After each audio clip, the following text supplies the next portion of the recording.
Matt Lenihan Boxing Social in association with Empire Fight Store and R Kings. We're here. Pat Brown, look, heard a lot about you.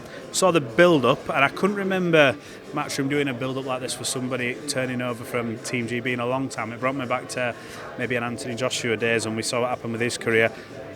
What's the sort of overriding emotion of today? Obviously, you signed your contract. Sam Jones managing you, Matchroom behind you. It's a huge day for you.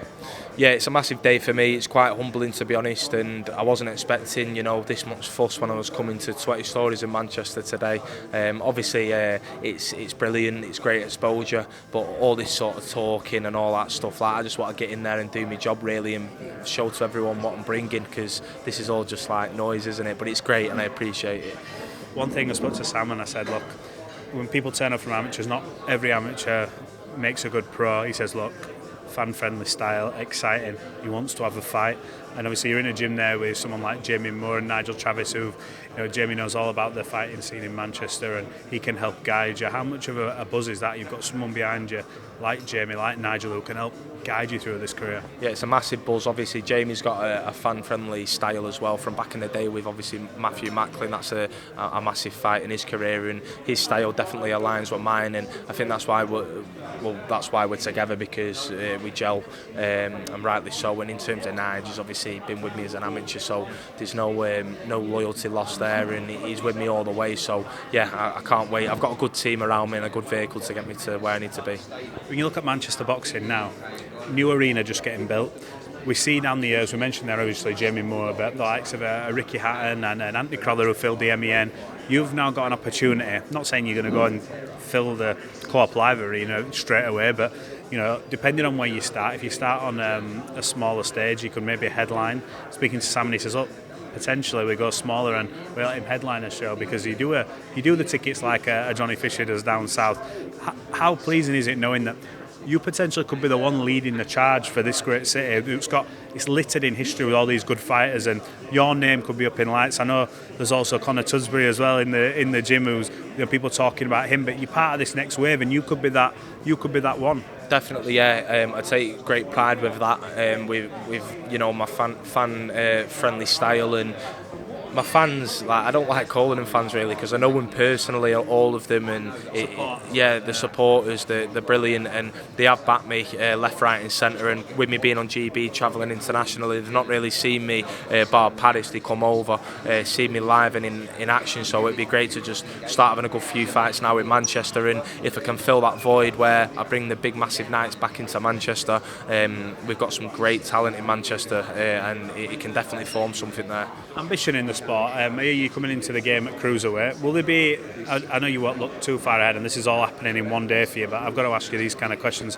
Do you have ambitions to go up the weight into heavyweights? We know that's where obviously the big dough is and things like that, and you'll have aspirations to become world champion, but do you look afield to them other weights and go, you know what, when I've done what I need to do at this weight, maybe we do move up and go straight to heavy? Or obviously there's Bridger now as well. Yeah, I think it's definitely wrong of me not to ever look over to that side of the pond. It would definitely take a good few years yet. Obviously I've not had my debut, but that's the good thing with the cruiserweight division. I can mould myself into the heavyweight division and see what that's about. But I'm definitely, obviously I'm not thinking like that at the moment, but I would definitely not say never. I'm not going to do it.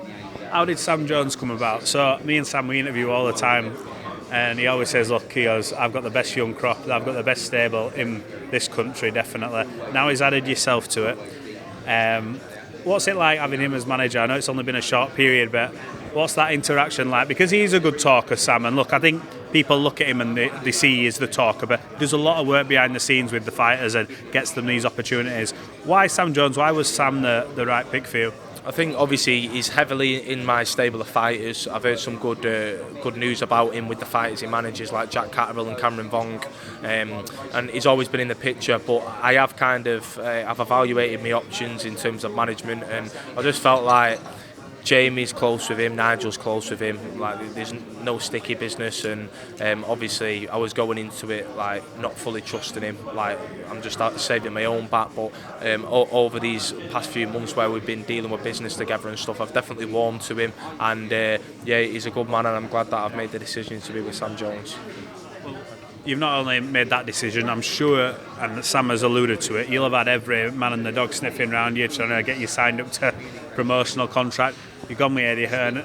I suppose when you see the kind of build-up they've give you, and they've even give you an evening with already, that's normally something you see when you've retired years down the line. You've got one tonight after all this.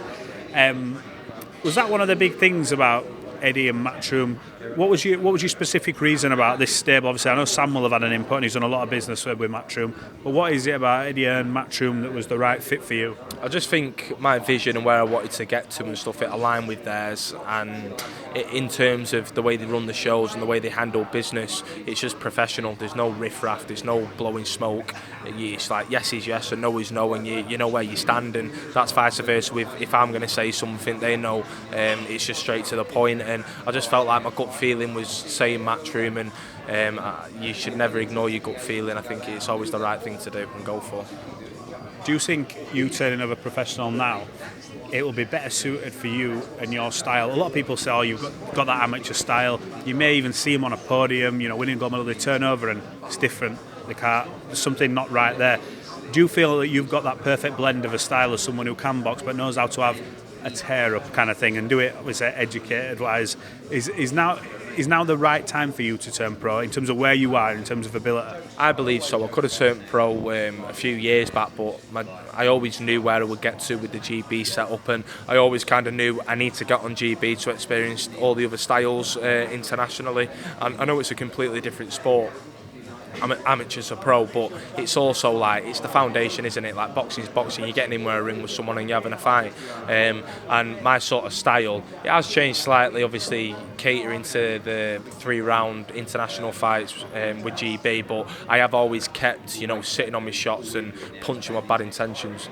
You've got a great gym as well, like Jack Cattrall and Cameron Vaughan. What's it like training with Jack, Cameron and that whole gym? Yeah, it's brilliant. It's a proper sort of, like, the thing is with that gym, it's like a family. Everyone knows each other personally and deep, and we go out for coffees, we go out for food, we go out for occasions, and that's what a gym should be, because you're there more times than your buddy at home with your family. So you're spending time with these fighters, and when I say fighters, they're your mates, you're really close with them. So it's a great gym, great atmosphere, and yeah.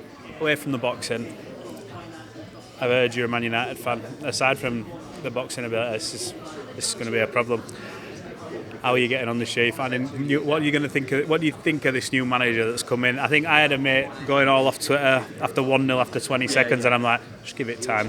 What do you make of it? You've had a lot of change, and I come from an end of I support Liverpool, so it's a great time now to support us, and it's cracking me up at the minute. I'm not going to lie. Man United this year. I think you can't write off Amarim from the first game. He's come in, and his style of play with like the 3 at the back and stuff, it is a drastic change to United, but I do believe over time we will see a progression, because it's just his mindset. I think his mentor was Mourinho, won it, and what he did with Sporting. I know, like Ten Hag, everyone said, yeah, but Ten Hag won the league with Ajax, but Ajax was always going to win the league anyway, whereas with Sporting they didn't win the league for years, and then he's come in and ripped it up there, and his last game was Sporting, he obviously thrashed City, and I know you can't compare that and then he comes into United, because it's a completely different pressure, completely different club. But I just think, give him time. You can't. This is the thing. I'm not judging him off one game. I'm just saying it's funny, isn't it? Of course, it is funny, and people do judge, and people are saying Ten Hag would have won that game, but you're always going to have them opinions. Nothing's ever straightforward, is it? Away from the boxing, what are the other things that you're interested in? What do you do? I know you're that locked in, and as a professional you've got to be, it is your life, but how do you relax away from the boxing? Because you won't get much relaxation watching Man United at the minute, but away from that. Yeah, you definitely don't get any relaxation watching United, but I like walking my dogs, I like going on nice long walks and clearing my head. I love playing golf. Simple life. Your manager over here, he'll be so happy listening to this rather than saying, oh, I love travelling, going out. Yeah, and then I like playing paddle and that. I'm just competitive all rounder really, so whether it's golf, paddle, whatever it is, that's what I do in my spare time really.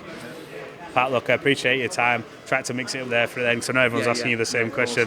We'll catch up soon. We're looking forward to your debut. Have you been told roughly when you're going to be out? It's end of March, people are saying, so we'll see if that's true, and you'll see me there if it is. Yeah, tune in. It's the start of a very special journey. Pat, appreciate your time. We'll catch up very soon. Yeah, thank you very much. Cheers. Thanks for having me.